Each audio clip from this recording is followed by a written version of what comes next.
Is this you?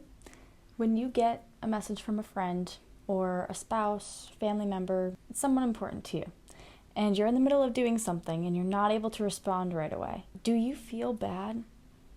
Do you feel guilty for not responding right away? So I feel like it's really easy to just get wrapped up in the guilt of not showing up right away, even though what you're doing is important. When we kind of let that feeling take over, it's so easy to stop everything you're doing and respond. Whether you're doing dishes and then you shut off the water, dry your hands and respond, and dishes, like, you just go back to doing dishes. Or maybe you're trying to send an email and then somebody reaches out and you haven't talked to them in a while and you just really want to, but now you have an email that's been lingering over your head that still isn't done a couple hours later. It's so hard to keep putting ourselves first when people that we love reach out to us, because we want to be there for everyone. But when we're there for everyone, in turn, we're not there for ourselves. Welcome to the Radiant Sun. My name is Kendra. I'm a clarity and momentum coach, and today we're talking about personal boundaries and how they are kind of a hard thing to acquire, but it's so important. It's so essential to everything that you want to build in your life. Like, you need the time for you to actually sit and get things done without feeling like you have to be pulled in a million different directions and handle everything right at all at the same time. It's exhausting. And this happens all the time with me. I always have people reaching out and I always want to respond. I always want to socialize and talk and be there for others. And it is so hard to say, like, hey, I'm here, but I have to get this thing done first. I'll reach out to you in 20 or however long. And I've had this come up a couple times within the last week or so. Friends just reach out. Some are doing fine, but others are maybe struggling. And no matter what it is, I want to be there for them. I want to be there. But when you have things that you've already kind of established that you need to do, it can be a little challenging. It's for an example, I took my daughter out for a mommy and me day, and a friend reached out, and they weren't doing great. There wasn't any need for concern. They were just kind of having a hard time, and I wanted so badly just to get them on the phone, and I had to breathe with myself, and because we had just left the house, we had just started our day, and I'm like, I have to trust that they will be okay. I do not need to pull over right now and respond. I do not need to get them on the phone right at this minute. I trust that everything will work out as it needs to. It will be okay. I have to be present for my children. I have to be present for my family.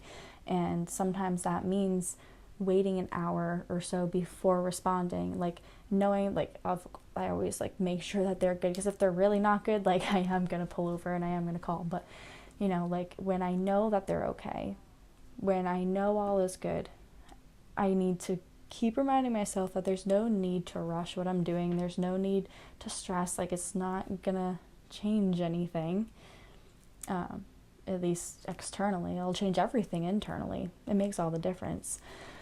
But it pops up all the time. And a lot of times we don't even really realize it. And it's just constant distractions almost.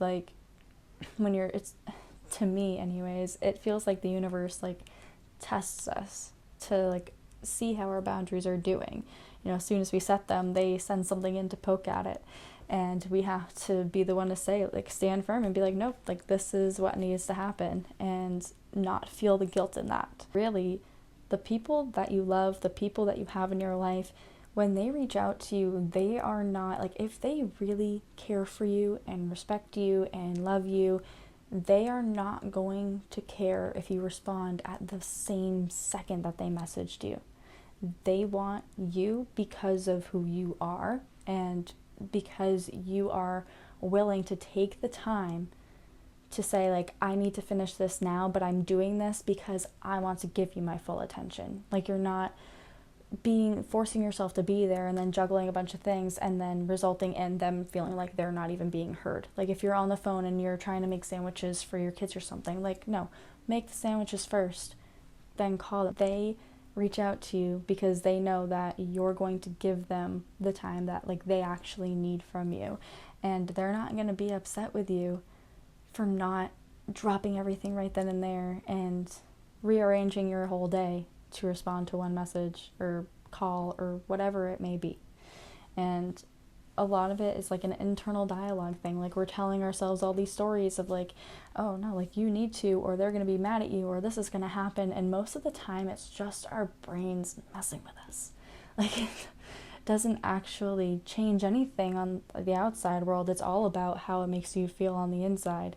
And when you just practice coming back to yourself and like holding a boundary with yourself, over time it's easier and easier and easier to do, and you end up feeling stronger within yourself, and you're able to trust yourself more, which is so huge. Self-trust is like the foundation to be able to like build anything, really, is being able to trust yourself, be there for yourself, and trust and hold your boundaries. And that has been for my whole life, because nobody really taught me anything about boundaries and a plethora of other things growing up, but the more and more I practice, the more and more it's like, oh my gosh, like this is what I've been lacking in my life. Like I've been putting all of my energy all over the place, and now it's finally streamlined, and now I know where I'm going. Now like I can put aside special time for the ones that need it and the people that I love, and I can still get like all of this stuff done without me feeling like I'm drowning because